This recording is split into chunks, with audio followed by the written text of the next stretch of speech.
Welcome to another episode of the Crann podcast. I'm Orla Healy, brand and content specialist here at Crann, and this time around I spoke with someone a lot of you will be familiar with, Sarah Kennington, our senior paediatric occupational therapist. As I learned in our conversation, occupational therapy can have a significant impact on participation and on learning, and paediatric occupational therapy has a range of nuances that makes it very distinct from the occupational therapy needs of adults. Sarah has a wealth of experience in this area, as you'll hear no doubt. So without further ado, enjoy the episode.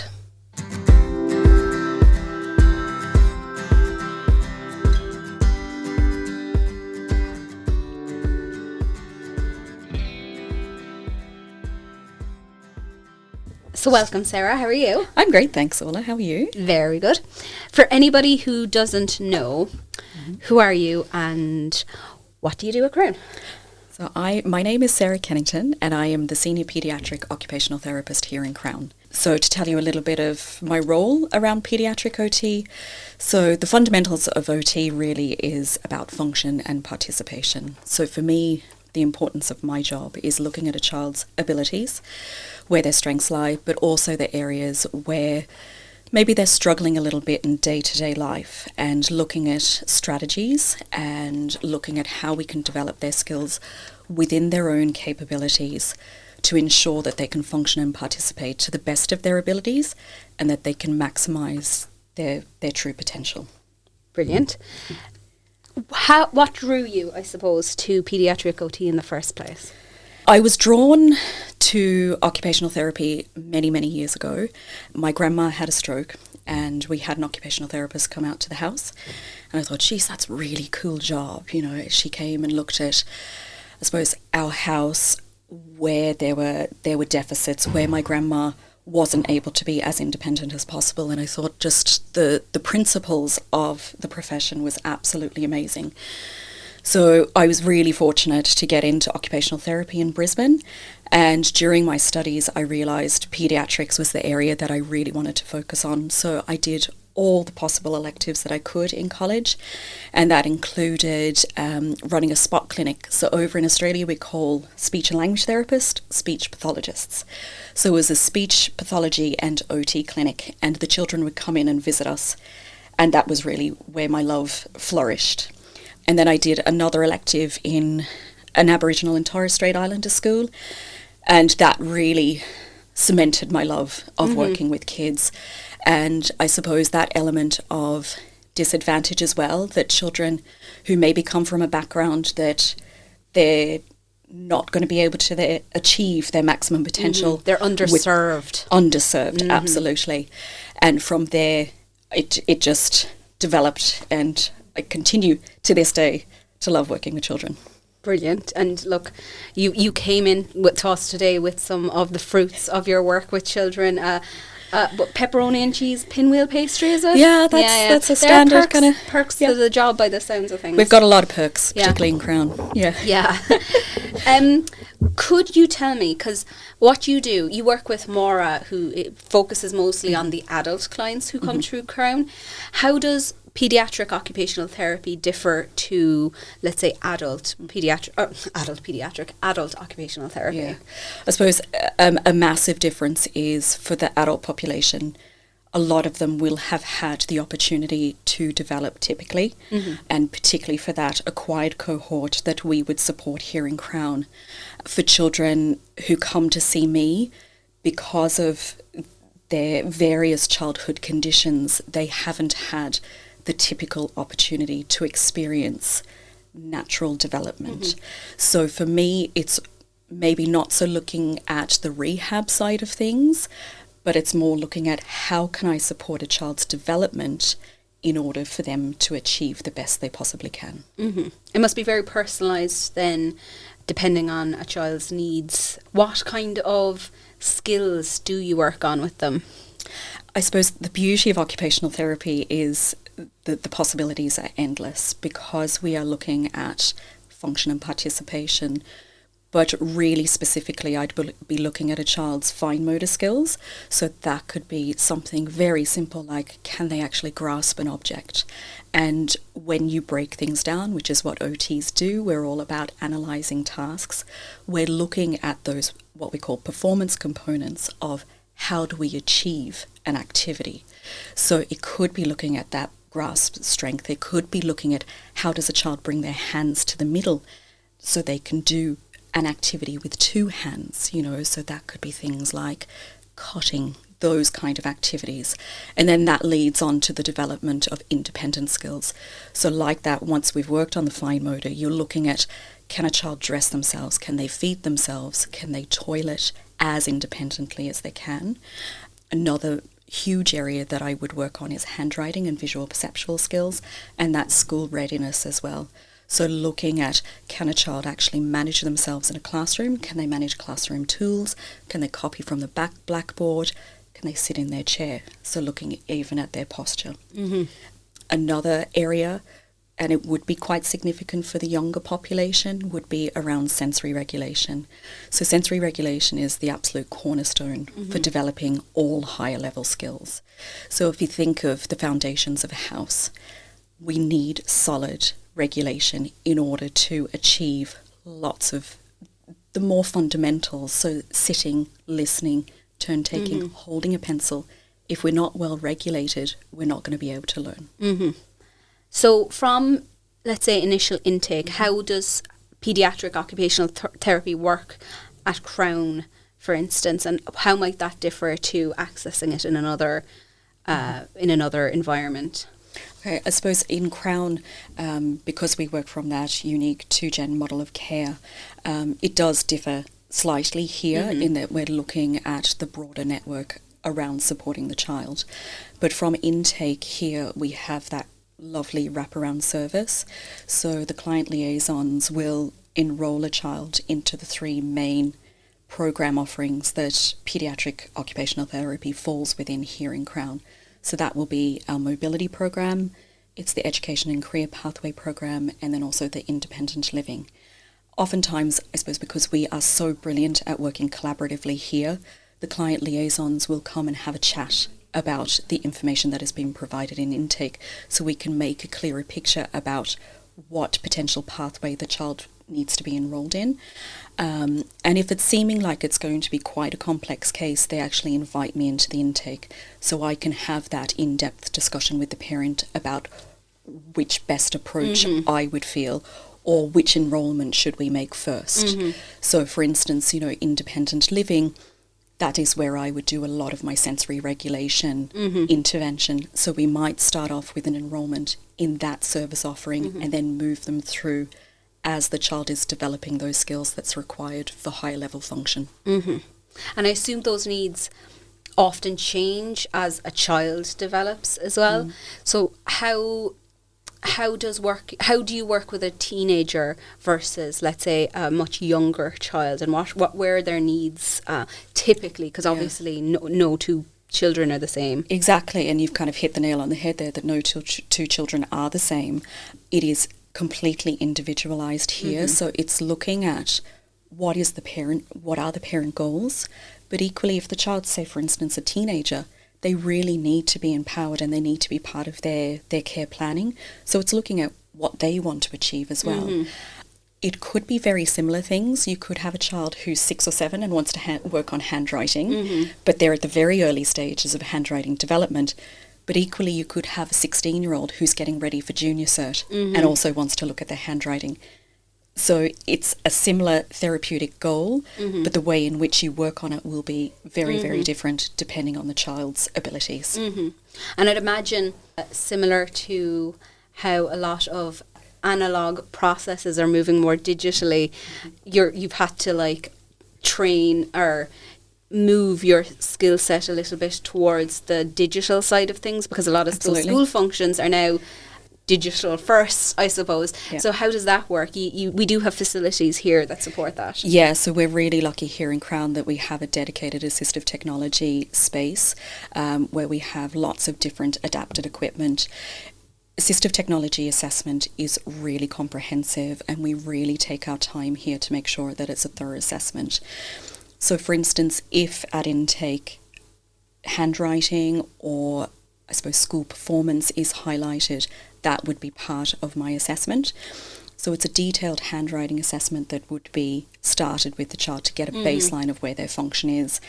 And I know we don't ever want to compare children, but sometimes with assessments, we have to carry those assessments out to see that discrepancy between where a child is functioning and where their peers may be. And that supports our argument to the Department of Education to provide the assistive technology for the children. So here we have a selection of laptops, different types of keyboards. We've got a whole array of mice. We can look at keyboard stands, laptop stands, switches even.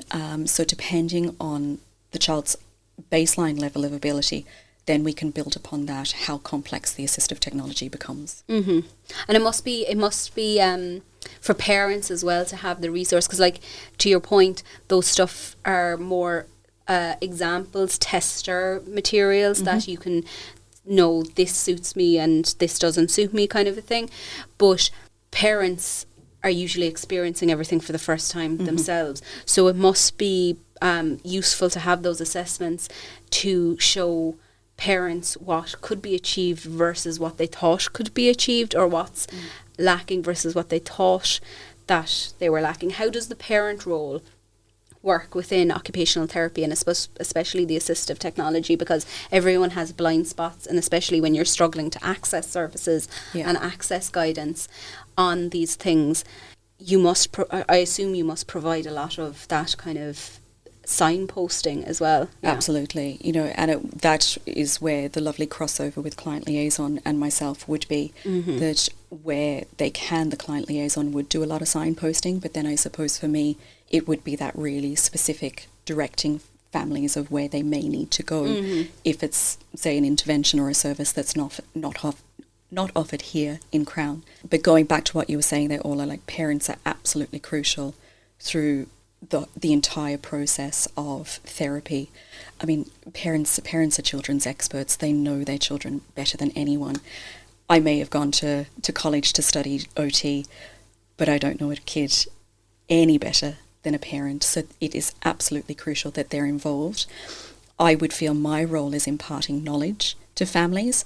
So whether it is about learning how to tie shoelaces, or a speech-to-text program, for instance, in assistive technology, or signposting them to adapted kitchens, like what we have here in our therapeutic kitchen space. It's offering parents that information so they can feel empowered to support their child.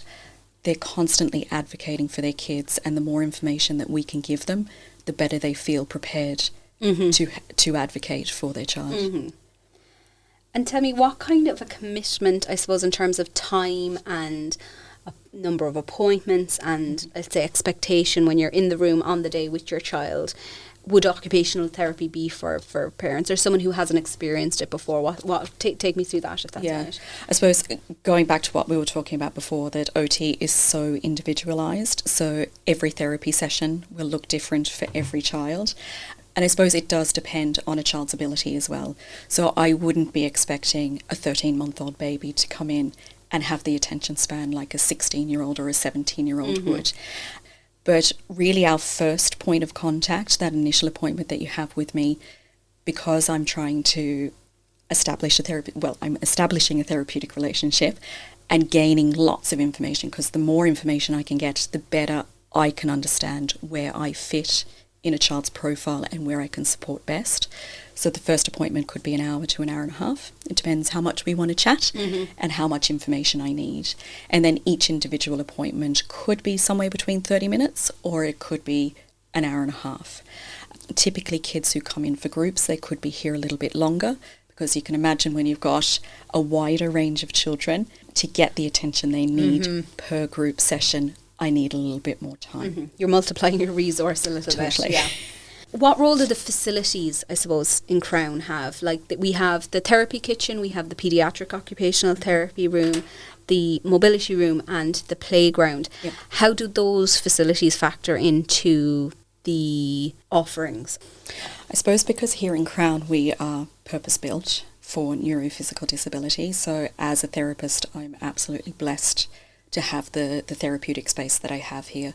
You know, from developing the paediatric service, the paediatric space has been totally thought about for the client group who accesses services here. So everything is completely accessible for them. The time that went into developing the independent living zone, so the therapy kitchen that you're talking about, Maura and myself took such a long time to ensure that we had every aspect covered for the wide range of age as well as the wide range of ability that comes in here as well. In terms of the mobility space, Skills on Wheels is a significant service offering that we have.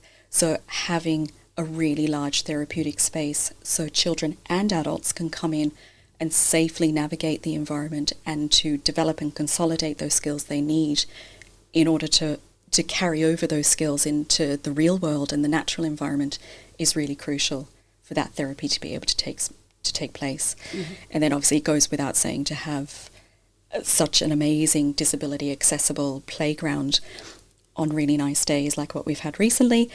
I can take therapy outside and children can have therapy in a natural environment. Mm-hmm. The range of skills that you can do out there is totally different to what you could do inside in a building. Totally different. Yeah. And a kid might see something and you might go, oh, right, yeah, we can work on getting them on the roundabout and looking at their vestibular functioning and, you know, going into the nuts and bolts of OT. You can change things up really rapidly by using the playground, which is brilliant. Maura once made a point to me that the therapy kitchen, the benefit of a location like that is almost bedding down those signals. You're learning in the kind of environment you expect to be using those tasks. Is that as important for children as well? Those kind of connections. Yeah, so using the therapeutic kitchen, yes, families may not have an adapted kitchen like what we have here, where we've got height adjustable electronic countertops and sinks and hobs.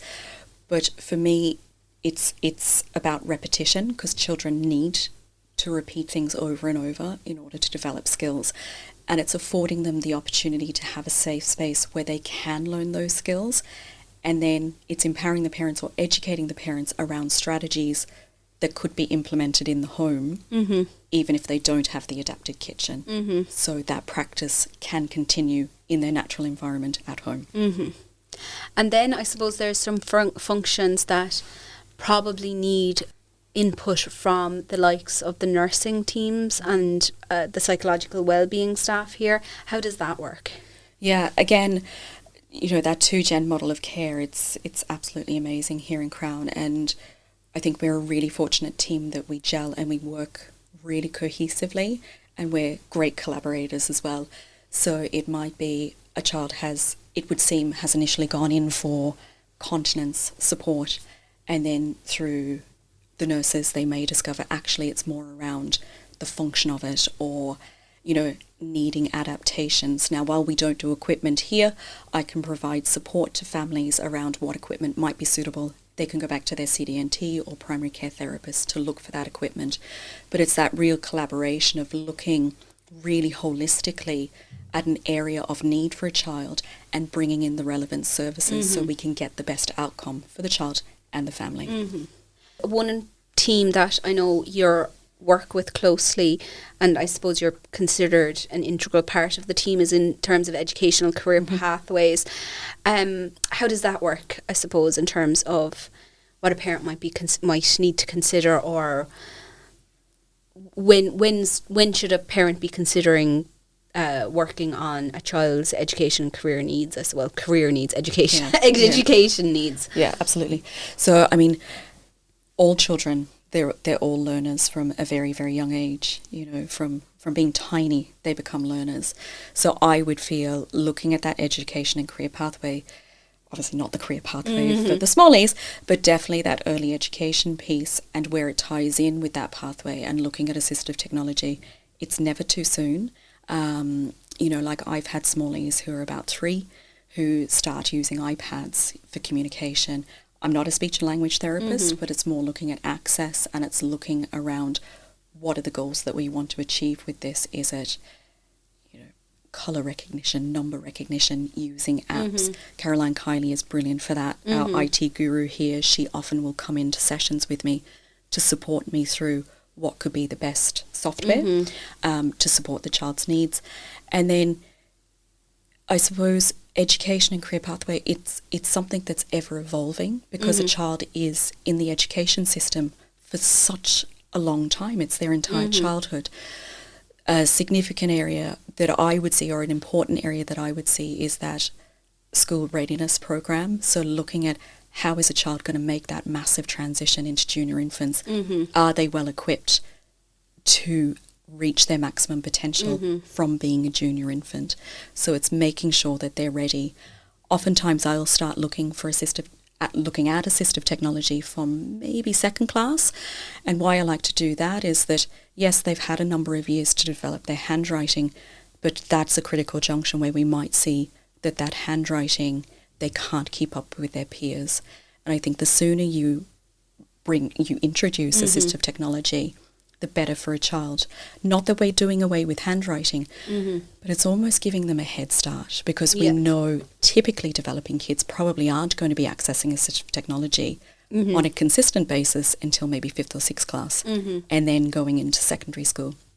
So I would see it that it's really brilliant for our kids, the clients that come here, that they have that head start, that they almost are going in with skills that maybe their peers wouldn't have. Yes. And that's a really nice place for them to be, that they roll in or walk into secondary school and they already know how to use a laptop. Yep. And they're already well set up and they know what they need to do with their assistive technology.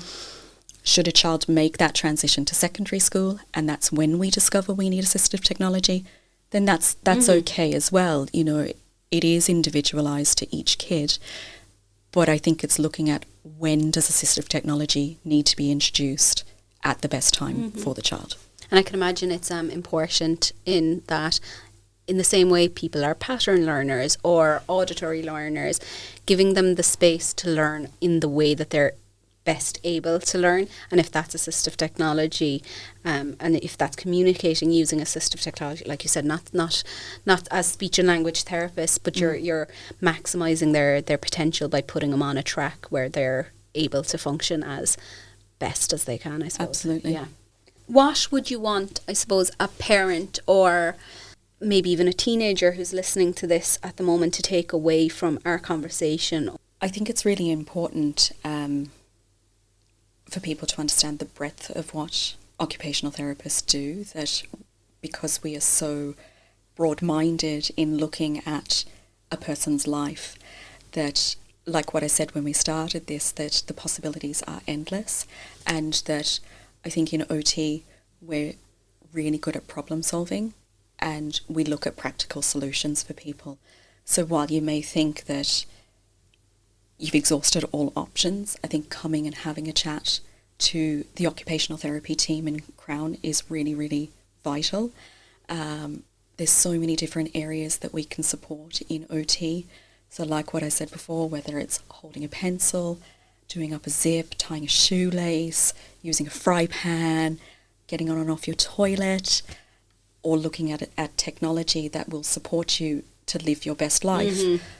There are solutions out there, and it's coming and having the chat and us working together to see what we can come up with to support you best. Asking the question, I suppose, at the end of the day. If you've somewhere you can come to ask the question, that's how you're going to find, a direction. Once you know what you're capable of, sometimes you just don't question it. So maybe question it and ask the questions. Yeah. Absolutely. And there's always baby steps, that what might seem really, really small for one person is an enormous leap for somebody else, and that it may take some time to get there, but we will support you to get you to where you need to be as best we can. You're a pretty great person, Sarah, but you're not magic. No, I'm not. No. I wish I was. Unfortunately. But no. And I suppose you made the point to me recently in a conversation that it's not about completely solving any one problem. It's about supporting a child to be able to do as much as it's possible for that child to do. Is that a fair summation of occupational therapy? Absolutely. Yeah. oftentimes, we're asked about the future, and I will say to families, like, we don't have a crystal ball. We don't know what will happen in the future. But looking in the here and now, and as you said there, Orla, that parents may come in with needs for their child or aspirations and goals for their child. We will work on that to the best of our ability, but also we'll match that to the child's best ability as well. So, we may not be able to fix it, as you've said, because we're not magicians, but looking at where a child's potential is, we will try and reach that with them through the course of their interventions. And imagine all those small little gains will have knock-on impacts in different aspects of a child's life. Yeah, and I mean, like, I'm thinking about a little guy that I work with. He's tiny, and, for the first time ever, he opened up his hand in a therapy session, and it was just incredible, because then you think, we've got an open hand, now we can work on grasp, now we can look at bringing his two hands in the middle. You run away with yourself with the possibilities, but you have that little flicker and you go, there's hope, and we can build on this, and it's happened once, let's try and get it to happen again. Amazing. I imagine it's a really fulfilling job at the end of the day. It is. Tough, but fulfilling, yeah. It's tough, there's a bit of sass with clients, and each day is really, really different, but I suppose that's what I absolutely love about my job, and particularly here in Crann, that anything could be thrown at you, and I love the problem solving, and I love problem solving with families and kids that, okay, what are you struggling with here? How can I best help you to get to where you want to be? And if we can't get there, what's the next best thing that we can do? And it's the collaborative working, it's the environment here that from the moment you walk in the door here, everyone's happy. And we're going to have up and down days, but when you walk into Crann, everyone here is for your best interests, and we're here for your whole family. That's a lovely note to end on, I think. Thank you, Sarah, for coming in and taking some time out today to talk to me. Hopefully people will have be able to take away all of that really useful information, and if they haven't considered occupational therapy or their needs, talk to your client family liaison. Really encourage you to look at our website and see what's up there, and get in touch. Thank you, Sarah. Yeah, thanks a million for having me, Orla.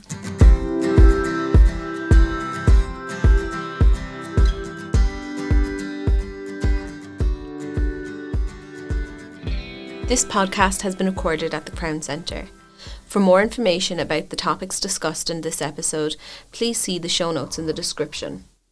For more information about the supports Crann provides to families living with neurophysical disabilities in Munster, please see www.crawncentre.ie.